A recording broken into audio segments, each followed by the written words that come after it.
అమరావతి చట్టబద్ధత బిల్లుకు మద్దతివ్వాలని వైసీపీ నిర్ణయం తీసుకుంది. బిల్లుపై ఇవాళ చర్చ జరగబోతున్న క్రమంలో పార్లమెంట్లో వైసీపీ ఎంపీలంతా సమావేశమయ్యారు. అమరావతి చట్టబద్ధతకు తాము వ్యతిరేకం కాదు అన్నారు ఎంపీ గురుమూర్తి. బిల్లుపై సభలో ఎంపీ మిథున్ రెడ్డి మాట్లాడతారు. ప్రస్తావించాల్సిన అంశాల మీద ఇప్పటికే పార్టీలో నిర్ణయం జరిగింది.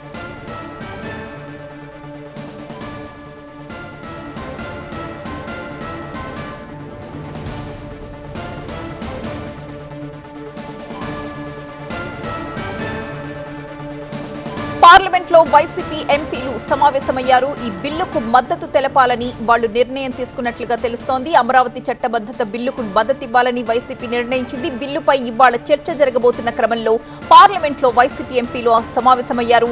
మా ప్రతినిధి గోపి మరింత సమాచారం అందించడానికి సిద్ధంగా ఉన్నారు. గోపి, ఈ రోజు పార్లమెంట్లో వైసీపీ స్టాండ్ ఎలా ఉంటుంది? మద్దతు ఇస్తుందా లేదా అన్న ఉత్కంఠ నడుమ ఈ నిర్ణయాన్ని మనం ఏ విధంగా చూడొచ్చు?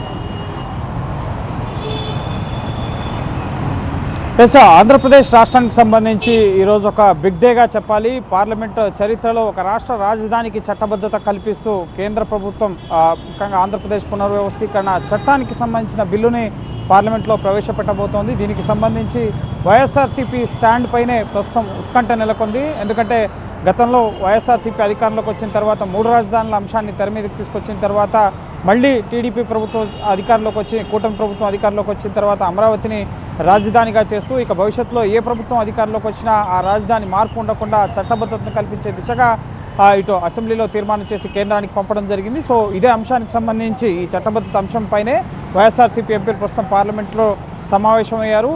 ఇటు తాము ఈ అమరావతి చట్టబద్ధతకు వ్యతిరేకం కాదు అంటున్నారు. కానీ వాళ్ళకు కొన్ని కన్సర్న్లు అయితే ఉన్నాయి. ముఖ్యంగా అమరావతి రైతుల విషయంలోనూ అక్కడ అభివృద్ధి కేవలం ఒక ప్రాంతం సెంట్రిక్గా అభివృద్ధి జరిగితే మిగతా ప్రాంతాలు నెగ్లెక్ట్ చేయబడతాయి అన్న అంశాలు, వీటన్నిటికి సంబంధించిన అంశాలు కూడా ఈరోజు మధ్యాహ్నం పార్లమెంట్లో జరగబోయే చర్చలో వైఎస్ఆర్సీపీ ఎంపీ మిథున్ రెడ్డి పాల్గొనబోతున్నారు. రైతులకు ఇచ్చిన హామీలు కానీ అలాగే మిగతా రాయలసీమ ఉత్తరాంధ్ర ఈ ప్రాంతాల అభివృద్ధికి సంబంధించి ఏ విధంగా కేంద్రం సహకరిస్తుంది, ఈ అంశాలను కూడా వైఎస్ఆర్సీపీ తరఫున మిథున్ రెడ్డి ప్రస్తావించే అవకాశం కనిపిస్తోంది. వాళ్ళొక స్పష్టత పార్లమెంటు వేదికగా కోరే అవకాశం కనిపిస్తోంది. సో ప్రస్తుతం ఇంకా వైఎస్ఆర్సీపీ ఎంపీల సమావేశం కొనసాగుతోంది. జగన్మోహన్ రెడ్డి ఇప్పటికే ఎంపీలతో మాట్లాడినట్లుగా సమాచారం. అలాగే చంద్రబాబు కూడా టీడీపీ ఎంపీలతో మాట్లాడారు టెలికాన్ఫరెన్స్లో. ఏ విధంగా గత ప్రభుత్వం ఆంధ్రప్రదేశ్ రాజధాని అమరావతిని నిర్లక్ష్యం చేసింది, రైతులు ప్రజలు ఏ విధంగా ఇబ్బందులు పడ్డారు, వీటన్నిటిని కూడా భారతదేశం దృష్టికి తీసుకెళ్లే దిశగా సభలో ఏ అంశాలను ప్రస్తావించాలి అన్న అంశానికి సంబంధించి టీడీపీ ఎంపీలకి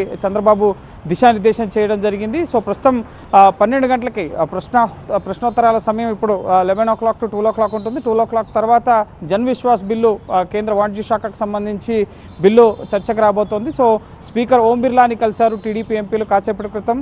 12 గంటలకే ఈ ఆంధ్రప్రదేశ్ పునర్వ్యవస్థీకరణ చట్ట సవరణ బిల్లుపై చర్చకు అనుమతించాలని చెప్పి కోరారు. అయితే పీయూష్ గోయల్ అనుమతిస్తే ముఖ్యంగా ఆ సమయానికి జన్ విశ్వాస్ బిల్లు ఉంది కాబట్టి సో అది కుదరదు అని చెప్పి స్పీకర్ చెప్పారు. సో 1 గంటకి టేకప్ చేస్తామని చెప్పడం జరిగింది. సో ముందే టేకప్ చేసుకునేందుకు ఇటు టీడీపీ ఎంపీలో పీయూష్ గోయల్ని కూడా కలవడం జరిగింది. సో మరి కాసేపట్లో స్పష్టత రాబోతోంది. 12 గంటలుగా 1 గంటగా ఎప్పుడు చర్చ జరగబోతుంది అనేది ఇటు టీడీపీ నుంచి ఇటు పెమ్మసాని చంద్రశేఖర్, అలాగే దగ్గుమల్ల ప్రసాదరావు, అలాగే అప్పలనాయుడు 3 ప్రాంతాలకు సంబంధించి ఇటు గుంటూరు, ఇటు తిరుపతి, అలాగే విజయనగరం 3 ప్రాంతాలకు సంబంధించిన ఎంపీలు మాట్లాడే విధంగా అమరావతికి అన్ని ప్రాంతాల ప్రజల మద్దతు ఉంది. ఆ మేరకు ఆ నాయకులకు సంబంధించి ముఖ్యంగా వారి అంశాలు ప్రస్తావించాలి అనే దానికి సంబంధించి కూడా చంద్రబాబు దిశానిర్దేశం చేయడం జరిగింది. ఇక బీజేపీ నుంచి పురంధేశ్వరి, అలాగే జనసేన నుంచి ఎంపీ బాలశౌరి, ఇటు వైఎస్ఆర్సీపీ నుంచి ఇటు మిథున్ రెడ్డి పాల్గొనే అవకాశం కనిపిస్తోంది.